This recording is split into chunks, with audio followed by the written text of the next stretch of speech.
Hey everyone, this is Michael again, and today I'm going to do a review of last night's WWE Hell in a Cell pay-per-view. Now, this year's Hell in a Cell, it was okay, but it wasn't the best, though.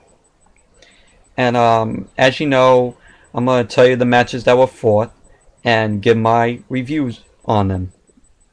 So yeah, let's get started. The first match was Christian versus Sheamus, and this match was pretty good. Um, Christian and Sheamus were going at it for a while, long rivalry. Um, and the turning point in this match, I have to say, was when Sheamus was on the top rope, and then just Christian just pushed him off the top rope, and then it was a Christian dominated the match after that. So yeah. Of course, at the end of the match, Sheamus won with the bro kick, and so yeah. But anyways, it was a good match. It was a pretty good match. And the next was Sunkara, the blue Sunkara, versus Sunkara with the black mask. Now, I'm gonna have to make a rant on over here, with this double Sin Cara. And you know what? This double Sin Cara thing, it's a stupid storyline, and I don't know why they even tried to do it. Because we all know who Sin Cara is. Sin Cara is the blue, wears the blue mask with the blue things on, with the blue costume and all that. And he's the one that debuted first, and he's the original Sin Cara. He's the first Sin Cara, and and when they brought in this stupid Sin Cara double with the black mask, it's just dumb. I don't know why WWE even wrote this storyline with Sin Cara versus Sin Cara. It's like we all know Sin Cara is the blue wrestler. You all know, with the blue mask and the blue tights and all like that stuff. But it's just dumb. They need to kill this storyline and just move on with Sin Cara in the blue, because everyone knows the original Sin Cara is in blue. He debuted that way, and he'll go on fighting that way throughout his WWE career. Get rid of this. Get rid of this stupid storyline. Get rid of this double Sin Cara with the black mask. It's just dumb. And even you could tell by the skin color. The Sin Cara with the blue, the original, he's white skinned. Black mask Sin Cara is darker white skinned. And you could tell the difference though. But anyways, enough of my ranting on this whole stupid double Sin Cara storyline. But overall, this match was pretty good. Great wrestling from both these Sin Caras, and I was rooting for Sin Cara, the original one with the blue, because he's the one that debuted, not this. He's the one that debuted before this black mask Sin Cara wannabe debuted. But it was great match, and of course Sin Cara won with this sort of reversal power bomb or something like that. And so yeah, Sin Cara with the blue one, and now everyone knows that he's the original, Sin Cara. And I hope they just kill this storyline and just take out this Sin Cara with the black mask and all like that. Because, like I said, it's fucking dumb. Fucking dumb as shit. And then the next match was Kofi Kingston and Evan Bourne, as you all know, is Air Boom, versus Dolph Ziggler and Jack Swagger for the Tag Team Championships. And this match, it was okay. Wasn't the best match, though. But yeah, a lot of back and forth action. Great wrestling from Kofi Kingston and Evan Bourne. Two of my favorite tag team. They're my favorite tag team wrestlers, and they make a good tag team. And at the end of the match, Kofi Kingston and Evan Bourne won, and they still retain the tag team titles. But like I said, it was an okay match, but wasn't the best. And next was the first Hell in a Cell match. It was Mark Henry versus Randy Orton for the World Heavyweight Championship. And this one was pretty good. A lot of back and forth action. A lot of out of the ring stuff. Yeah, of course, Mark Henry taking those steel steps. And, he picked it up, and when Randy Orton was trying to get up, because Mark Henry was dominating on Randy Orton throughout the match. And Mark Henry took the steel steps, and he just picked it up and to hit Randy Orton with, and then Randy Orton ducked out of the way, and then Mark Henry threw like those steel steps like it was like a baseball. It was just really, really powerful the way he threw it. And of course, at the end of the match, Randy Orton was going for his signature punt, but Mark Henry countered, and Mark Henry hit the world's strongest slam on Randy Orton, and so Mark Henry still retains the World Heavyweight Championship.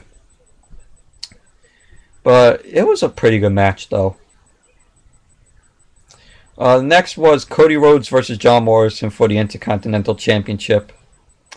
Now, this match, before the match even started, Cody Rhodes comes out and he introduces us to the old Intercontinental Championship from the WWF days.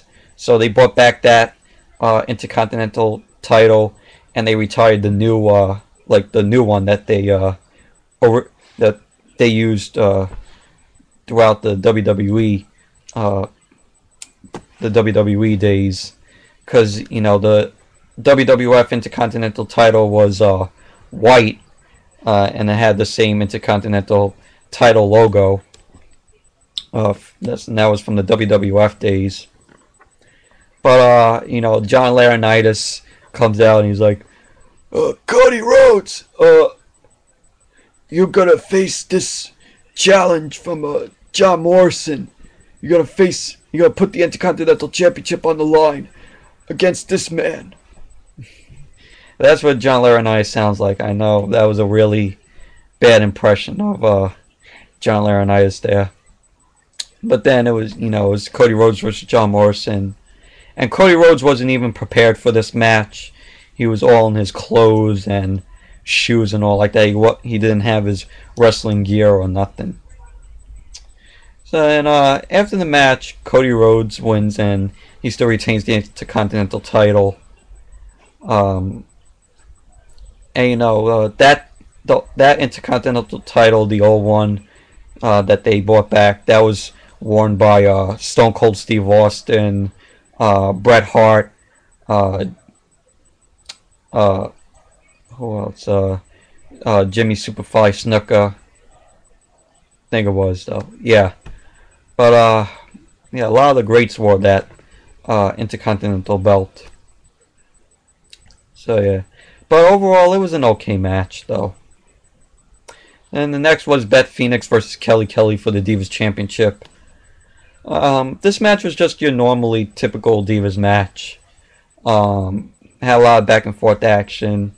Great wrestling from Kelly Kelly, who was one of my favorite Divas.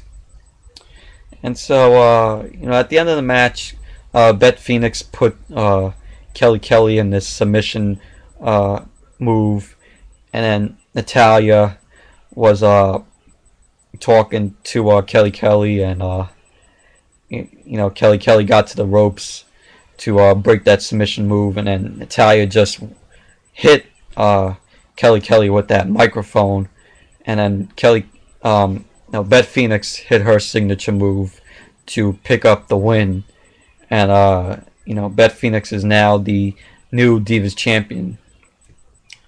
But you know, it was a pretty good match. But you know, just your normal, typical Divas match. And next was the main event, the second Hell in a Cell match. There's Alberto Del Rio, CM Punk versus John Cena, triple threat Hell in a Cell match for the WWE Championship. And originally, I thought this was going to be the best match of the night. Because, you know, it started off good, and then when it got to when I got to Ricardo Rodriguez opening the cell door, and you know, giving Alberto Del Rio the key, and you know, locking out John Cena out of the cell, that's when that match went downhill, because Alberto Del Rio he picked up, he got such an easy win, and of course, you know, Alberto Del Rio won the WWE Championship. He's a new WWE Championship, but he won that match in such a fucking easy way. It was such an easy win for him. And then, you know, at the end of the match, Alberto Del Rio picked up the win by hitting CM Punk with the steel pipe, though. But at the end of the match, John Cena ran in when the cage was being raised half.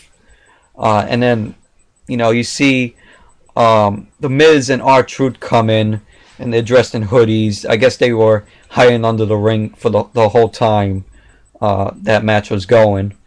And, you know, The Miz and R-Truth taking out Del Rio, John Cena, and CM Punk. And you had John Laurinaitis, Triple H coming out. And, of course, The Miz and R-Truth were hitting referees, pushing down cameramen. And of course the cell was lowered back down, though, so Triple H and John Laurinaitis couldn't come in, and so they had to get the whole locker room to come out and break the cage door down. But thankfully officials came and got those rope clippers to open the cell door, and the cops were there, and The Miz and R-Truth surrendered, and the cops came in the ring and arrested both of them. And you had Triple H come in and attacking The Miz, and so security and officials had to hold back Triple H because he was very pissed off at, you know, at that happening. But you know, that whole situation where The Miz and R-Truth got arrested, that was much better than the match, than that triple threat match. You know, that whole arresting thing, that was better than that whole triple threat match, in my opinion, though, because it was so crazy, and it was kind of like Attitude Era material. You know, I guess, you know, they're trying to go back to the Attitude Era stuff. But yeah, overall, this match, the triple threat match, Hell in a Cell, it was pretty good at first, but when it got to, like I said, Del Rio getting the keys, you know, Ricardo Rodriguez opening the cell, and Del Rio getting the hold of the keys and locking out John Cena, that was when the match went to shit. But yeah. So yeah, that's it for my review of this year's Hell in a Cell pay-per-view. Thank you all for watching, and like all of you know, be sure to catch Raw tonight at 9/8 Central on USA Network, and you know, every Monday night though. So until the next video, which it'll probably be a DVD update or a movie review. I'm not sure which one I'm gonna do, but yeah, those will be coming up soon. So until the next video, I'll see you all later.